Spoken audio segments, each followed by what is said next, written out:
$2000 par jour pour soigner ses patients correctement. Le manque d'argent est toujours au cœur des discussions. Et le riz? Le riz, on a eu 10 sacs seulement. Vous avez 10 sacs? 10 sacs. Il faut retourner le voir. Comme on n'a pas encore payé ses crédits, il est plus facile de vivre avec les malades mentaux que de vivre avec les bien portants.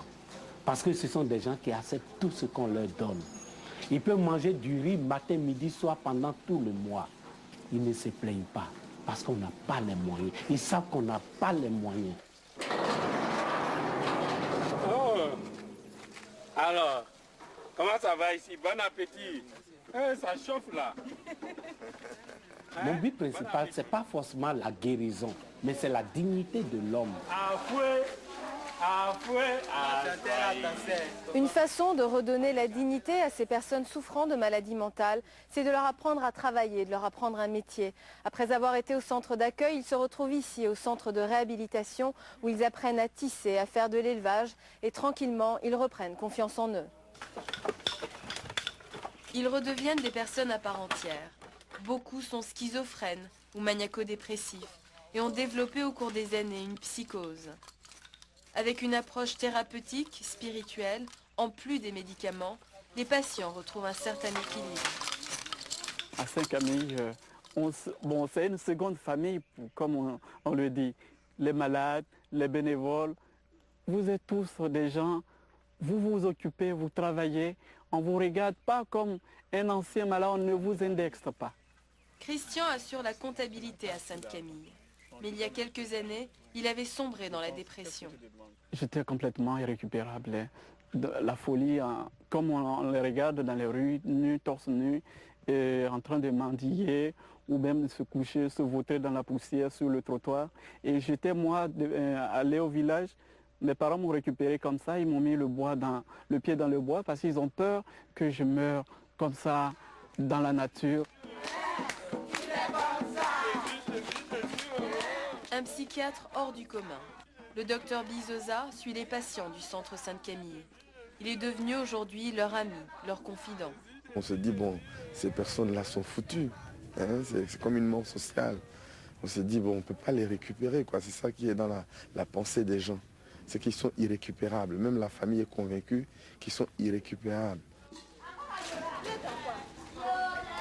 On a soigné plusieurs malades qui ont été tout à fait récupérés et qui travaillent actuellement, qui occupent des postes, d'autres se sont mariés. C'est ça notre joie, quoi.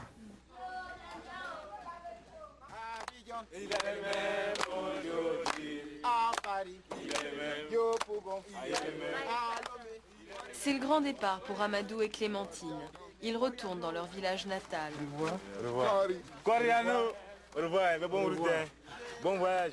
Ils étaient arrivés démunis et repartent en meilleure forme et avec un métier. C'est l'épilogue de leur histoire. Grégoire a gagné son pari de rendre la dignité à ces personnes. Et ici, non? Il n'est plus malade, Amadou. Ne le regardez plus comme un malade. Amadou a passé 2 ans au centre Sainte-Camille. Il était arrivé dans un état pitoyable. Il peut faire tout ce qu'il veut, il peut le faire. Hein? Merci. Voilà. Ça, ne pensez plus du tout. Enlevez de votre tête cette histoire de maladie. Hein? Voilà. Parce que le regard que vous aurez envers lui, ça doit jouer sur lui. Il peut marier?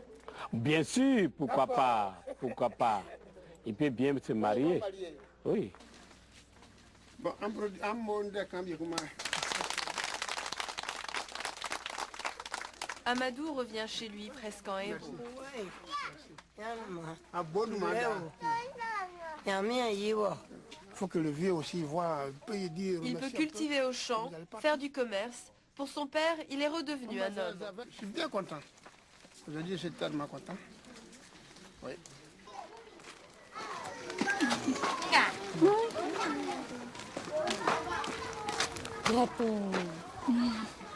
Comment t'es pas?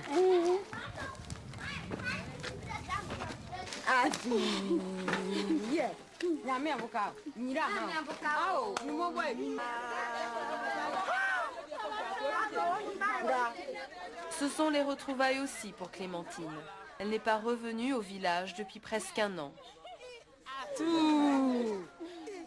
C'est l'euphorie, mais aussi l'incompréhension face à sa guérison. Le conseil du village est réuni, mais cette grande joie dissimule un sérieux malaise. Je n'aimerais pas qu'elle reste ici. Elle a fait trop de dégâts ici, au village. La sorcellerie, disons. Parce que la sorcellerie peut entraîner ces gens de maladies. Elle est guérie, on est tellement content de ça, mais elle ne veut pas nous, on ne veut pas qu'elle reste ici. C'est la peur qui fait qu'on veut qu'elle soit gardée pour un moment encore. Nous avons peur que la sale maladie revienne. Clémentine n'a qu'une envie, c'est de rester auprès des siens. Je vois ma soeur, je vois ma maman, j'ai vu mes camarades, ça me plaît beaucoup, quoi. Tu veux rester ou tu veux partir? Je vais rester ici pour 1 mois et puis je vais repartir encore. Pourquoi? Parce que maman dit qu'il ne faut pas qu'elle reste ici. Grégoire devra convaincre les parents de garder leur fille. Mais une inquiétude demeure.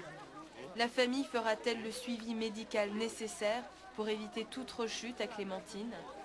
On a toujours ce genre de problème. La famille a toujours peur parce que le gros problème, on a peur de la sorcellerie, on a peur des mystiques. Et c'est là le cœur du problème. En pleine forêt, on a trouvé des personnes enchaînées à des arbres. Ils sont là depuis des mois, des années, prisonniers dans la nature. Ici, on associe la maladie mentale à de la sorcellerie, à cause de diverses croyances. On les enchaîne dans le but de chasser les démons. On pense que là-bas, on peut chasser les esprits mauvais que possède le malade. On appelle ces endroits des centres de prière. Les familles paient l'équivalent de 30 $ pour faire attacher un des leurs.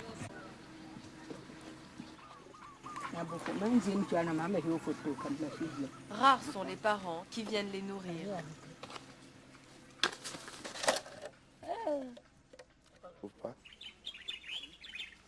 Amidou ne répond pas à nos questions. Il est enchaîné depuis 4 ans à cet arbre. Son seul témoignage, c'est ce fossé qu'il a creusé autour de lui avec ses mains.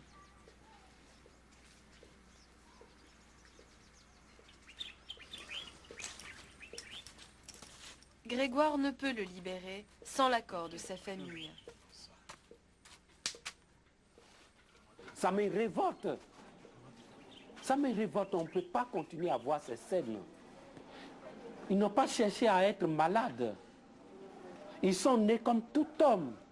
Et ils ont besoin de vivre comme tout homme.